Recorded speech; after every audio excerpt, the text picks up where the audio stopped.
ಕೋಲಾರ ಜಿಲ್ಲೆಯಲ್ಲಿ ನೀರಾವರಿ ಅಂತರ್ಜಲ ಕಡಿಮೆ ಇದ್ದರೂ ರೈತರು ತಮ್ಮ ಕಠಿಣ ಪರಿಶ್ರಮ ಮತ್ತು ಸುಧಾರಿತ ತಂತ್ರಜ್ಞಾನದ ಮೂಲಕ ರೇಷ್ಮೆ ಉತ್ಪಾದನೆಯಲ್ಲಿ ತಮ್ಮದೇ ವಿಶಿಷ್ಟ ಛಾಪು ಮೂಡಿಸಿದ್ದಾರೆ. ಈ ಕುರಿತ ಒಂದು ವರದಿ ಇಲ್ಲಿದೆ. ಕೋಲಾರ ಜಿಲ್ಲೆ ಅಂತರ್ಜಲದ ಕೊರತೆ ಎದುರಿಸುತ್ತಿರುವ ಪ್ರದೇಶವಾಗಿದೆ. ಬರಪೀಡಿತ ವಾತಾವರಣಕ್ಕೆ ಹಿಪ್ಪು ನೇರಳೆ ಕೃಷಿ ಚೆನ್ನಾಗಿ ಹೊಂದಿಕೊಳ್ಳಲಿದ್ದು, ಹೀಗಾಗಿ ರೈತರು ಹನಿ ನೀರಾವರಿ ಪದ್ಧತಿ ಅಳವಡಿಸಿಕೊಂಡು ಕಡಿಮೆ ನೀರಿನಲ್ಲಿ ಉತ್ತಮ ಗುಣಮಟ್ಟದ ರೇಷ್ಮೆ ಹುಳು ಸಾಕಾಣಿಕೆ ಮಾಡಿ ಯಶಸ್ವಿಯಾಗಿದ್ದಾರೆ.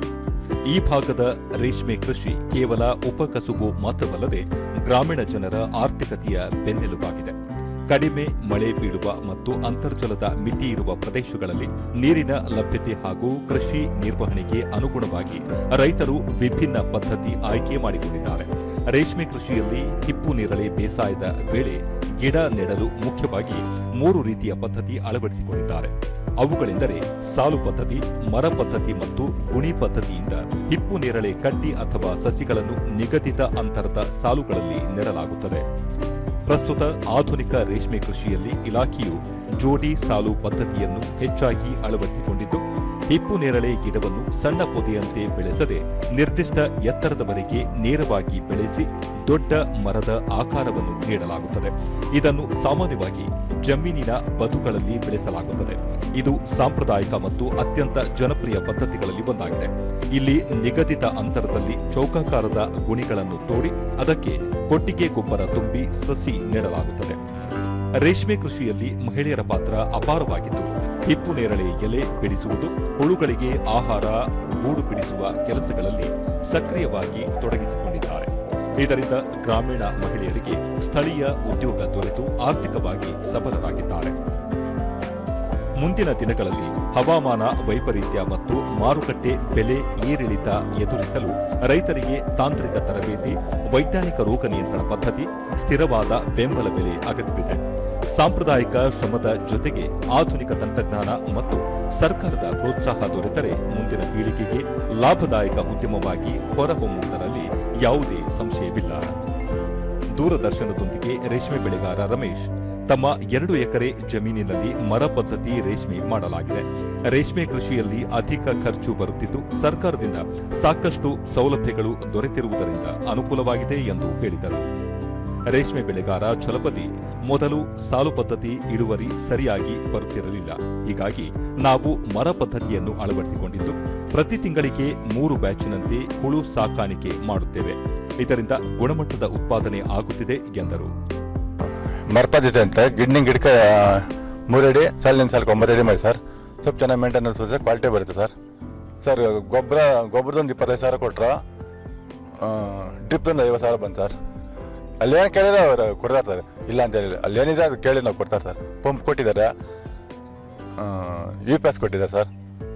ಅಲ್ಲೇನು ಅನುಕೂಲ ಮಾಡಿಕೊಡ್ತಾರೆ ಸರ್, ಕೇಳಿದ್ರೆ ಏನಿಲ್ಲ ಅಂತ. ರೇಷ್ಮೆ ಬೆಳೆಗಾರರ ಸಂಘದ ಮಾಜಿ ಜಿಲ್ಲಾಧ್ಯಕ್ಷ ಗೋವಿಂದರಾಜು, ರೇಷ್ಮೆ ಕೃಷಿ ಮಾಡುವುದರಿಂದ ರೈತರಿಗೆ ಸಾಕಷ್ಟು ಅನುಕೂಲವಾಗಿದೆ ಎಂದು ತಿಳಿಸಿದರು. ಅಧಿಕಾರಿಗಳು ಆ ಥರ ಪೇಮೆಂಟ್ ಮಾಡ್ತಾರೆ, ಆ ಥರ ಪೇಮೆಂಟ್ ತಿಂಗಳಿಗೂ ಸಿದ್ಧ ಐತೆ. ಅದರಿಂದ ವೇಸ್ಟ್ ಏನಿಲ್ಲ. ದನ ಕರುಗೂ ಮೇವು ಆಗ್ತೈತೆ, ಒಳ್ಳೆ ಗೊಬ್ಬರ ಆಗ್ತೈತೆ, ಅದರಿಂದ ತೋಟ ಒಳ್ಳೆ ನಿರ್ವಹಣೆ ಆಗ್ತೈತೆ. ಇದರಿಂದ ರೇಷ್ಮೆ ಮಾಡೋರು ಎಲ್ಲ ರೈತರು ಒಳ್ಳೆ ಚೆನ್ನಾಗಿದ್ದಾರೆ, ಒಳ್ಳೆ ಉತ್ತಮವಾದ ಬೆಳೆಗಳು ಬರ್ತಾ ಇರ್ತದೆ.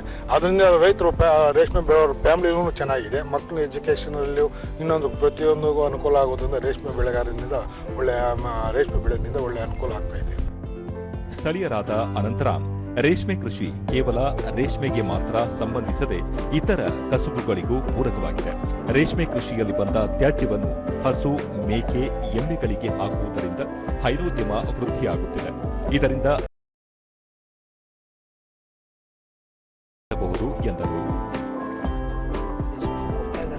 ಈ ನಿಟ್ಟಿನಲ್ಲಿ ನಮ್ಮ ಒಂದು ಸಲಹೆ ಅಂತಂದರೆ, ಸರ್ಕಾರ ಈ ರೇಷ್ಮೆ ಬೆಳೆಗಾರರಿಗೆ ಇನ್ನಷ್ಟು ಸವಲತ್ತುಗಳನ್ನು ಕೊಡೋದ್ರ ಮೂಲಕ ಮತ್ತು ಅದರ ಮೂಲಕ ಉಪಕಸುಬಾಗಿ ಹೈನುಗಾರಿಕೆಯನ್ನು ಅವಲಂಬಿಸಿಕೊಂಡು ಒಳ್ಳೆಯ ಹಾಲು ಉತ್ಪಾದನೆ ಮಾಡಿ ಪೌಷ್ಟಿಕತೆಯ ಆಹಾರವನ್ನು ಅವರು ಜಾನುವಾರುಗಳಿಗೂ ಕೊಟ್ಟಂಗಾಗುತ್ತೆ ಮತ್ತು ಒಳ್ಳೆಯ ಪೌಷ್ಟಿಕದಾಯಕ ಹಾಲನ್ನು ಅವರು ಮಾರಾಟ ಮಾಡಿ ಜೀವನ ಕಟ್ಕೋಬೋದು.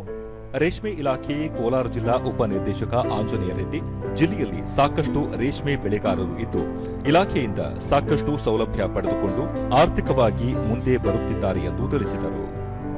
ರೇಷ್ಮೆ ಬೆಳೆಗಾರರು ಏನು ದ್ವಿತಳಿ ಗೂಡನ್ನು ಏನು ಬೆಳೀತಾ ಇದ್ದಾರೆ KG ಒಂದಕ್ಕೆ 30 ರೂಪಾಯಿಯಿಂದ ಸಹಾಯಧನ ನೀಡ್ತೀವಿ. ಮತ್ತು ಚಾಕಿಗೆ ಯಾರು ಎಲ್ಲಿಂದ ಚಾಕಿ ತಗೊಂಡ್ಬಂದ್ರೆ ಸಹಾಯಧನವಾಗಿ 1,000 ರೂಪಾಯಿ 100 ಮಟ್ಟಿಗೆ ಸಹಾಯಧನ ನೀಡ್ತಾ ಇದ್ದೀವಿ. ಇದು ರೇಷ್ಮೆ ಉತ್ತೇಜನ ಕಾಯ್ದೆ ಜೊತೆಗೆ ಆ ಬೆಳೆಗಾರ ಪ್ರತಿ ಮಹಿಳೆ ಉಚಿತವಾಗಿ ಜಿಲ್ಲಾ ಪಂಚಾಯಿತಿ ಮತ್ತು ಕೇಂದ್ರ ರೇಷ್ಮೆ ಮಂಡಳಿ ಮತ್ತು ನಮ್ಮ ಕರ್ನಾಟಕ ಸರ್ಕಾರ ರೇಷ್ಮೆ ಇಲಾಖೆಯಿಂದ ಉಚಿತವಾಗಿ ಸೋಂಕು ನಿವಾರಕ ನೀಡ್ತಾ ಇದ್ದೀವಿ.